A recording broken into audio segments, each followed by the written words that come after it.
What's up, you guys? Joe Dobby here with a quick video for you. First things first, I just want to thank you all for the support on Twitch. I'm actually only 4 followers away from my 1,000 follower mark on Twitch, twitch.tv/JoeDobby, where I do a lot of live gameplay, a lot of live deck building, a lot of challenges like push-ups, squats, as far as channel points are concerned. And because I have my store championship deck list to follow, and feedback to follow from my invite, I'll be going to LA. I am 100% going to LA. I will save money to go to LA. But if you guys want to help a brother out and potentially, donate because you find me entertaining and my content entertaining, I will be eternally grateful. And you can do all of that on Twitch. That said, I wanted to dive into this restriction card announcement for EX03. Mind you, this is not something you should be too alarmed with for the rest of the month leading up to November 11th, where EX03 comes out. We will see 2 weeks of these cards being used and abused over and over again to try and win tournaments and obviously have a good time. So we're gonna dive right into this real quick. Restricted cards are usually just restricted down to 1 copy. There's no 2 or 3 or anything like that in Digimon, just to keep things simple. And they're basically based off the strength of the card. So first things first, we got Calling from Darkness. This kind of hurts as a purple player, but not really. We do have tools to cycle option cards in the form of Lilithmon and what I think is a still good memory tamer, Matt Ishida. So Calling from Darkness allows you to do things like Minervamon loop very, very well. Honestly, you don't even need this as much when it comes to Minervamon loop because you're running Revive from Darkness, really, to bring things back. The only Calling you would ever play is if you needed that Minervamon to come back to your hands or anything like that at all, or key pieces. But I don't know, I'm not too hurt by this. This actually opens up a little bit more creative deck building.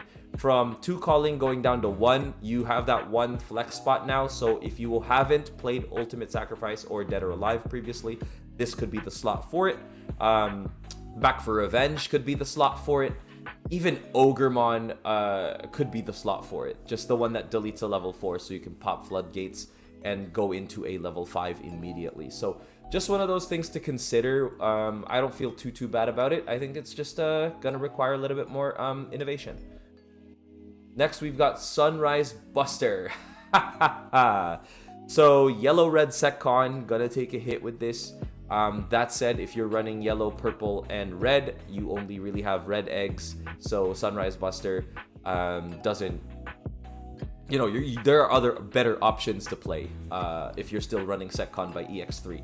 That said, this card was super duper powerful, or feels super duper powerful in the first 2 weeks that it has been used in Crossheart, because it plays a free tamer, and it actually that tamer adds to the reducing DP effect. So for 5 memory, you are getting so much value because you can play a 4-cost red or yellow tamer and reduce a Digimon's DP by at least 3k plus however many tamers you have on the field. So this is a welcome hit. I would have actually seen this being hit better than the last card we will be discussing. I don't think the last card should have been hit, if not at least semi-restricted to 2 copies. But in Japan, everyone has seen its power of the Crossheart deck lasting all the way up to a few sets after the fact. So welcome hit. Doru Greymon. BT8, if this was restricted, I think we would have seen a lot more innovation in purple players leading up to BT8 and BT9. Mallow would have been good, at least. It would have been a decent deck somewhat. But right now, moving into EX3, I don't even know if this card is going to be super duper impactful anyway. But I guess just to slow down the Alphamon, the Alphamon plays, it's time to move on from Alphamon as a black Digimon deck player. So this is probably why this hit. I don't really have too much information on the hit of Doru Grey, but if you guys want to add information in the comment section, let me know. But this was really a hindrance to purple players because a lot of our removal is deletion based or level deletion based. Chaos Degrade is one of the only ones where we actually have some sort of removal that pierces through this effect. So, welcome hit as a purple player moving into EX03.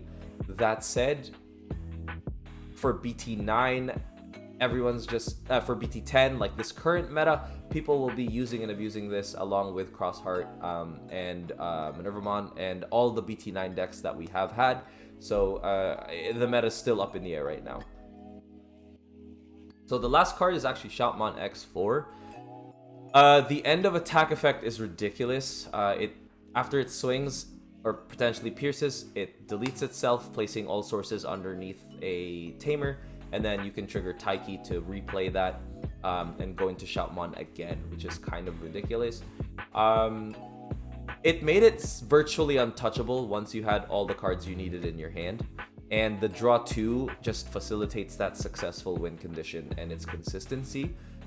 So while this is a welcome hit, I'm kind of sad that BT10, sorry, I keep saying BT9, that BT10 is only a month long, and then we go into EX3 where these restrictions take place by November 11th, because I wanted to see people actually hate this deck for less than like a week and a half and a month, because I wanted to see it. Like, I play Blue Flare, and against this deck I have yet to experience like the struggle that everyone else claims to be experiencing.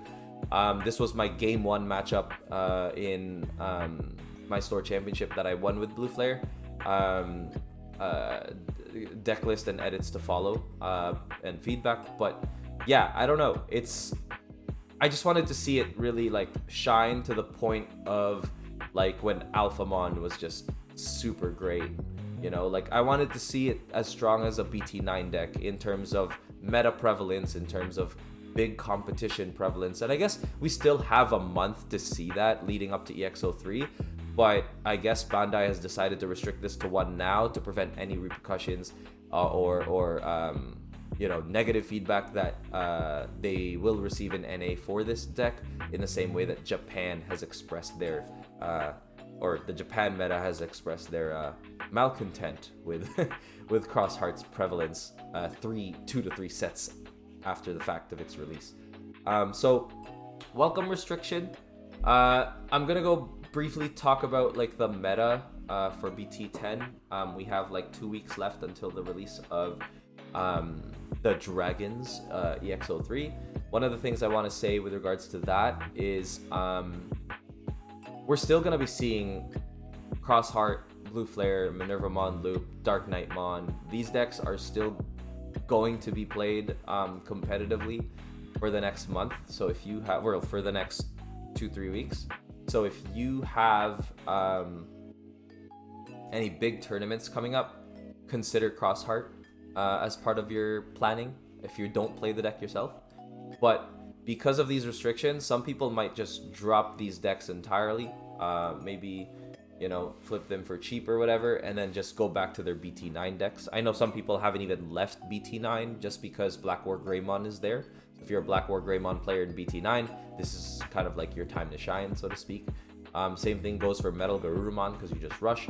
Same thing goes for Alphamon. You might want to exhaust your max rarity Alphamon deck. I know there's a lot of Alphamon fanboys that want to use that Dorgray to its best of its capabilities up until the next 2 weeks. And Grandis is super, super good. Obviously, it's just really quick, so you can just keep going. Bloom Lord is going to be a good deck next set because of these restrictions and because of the boost it's going to be getting in the form of some green cards in EX03. So if you're a green player, I think these are welcome bans for you or restrictions for you. If you're a purple player going into EX3, these are welcome restrictions as well, especially if you're the player that wants to run Imperial Dramon, the purple red one. I'm going to try to play that deck. It looks really fun, and I like the dark evolutions of most Digimon, so I'm pretty excited for that. But that said, guys, purple players should be okay with this. We should be happy with these restrictions. Moving into EX03, it will offer some ingenious deck building, and it will offer actually a greater consideration towards EX03. I know that some people, like me in particular, I'm kind of like, I haven't bought a single box of EX3 yet, just because I'm like, I don't even know if I want this deck, like this set. So I might just play Minervamon loop throughout, but with the restriction of calling, I can see some Minervamon players pivoting. But for me, I think the one calling is enough. You can play Revive from Darkness or whatever anyway. That said, that's all I have. I hope you guys enjoyed the video. Let me know what you think in the comment section below, and peace. Bye.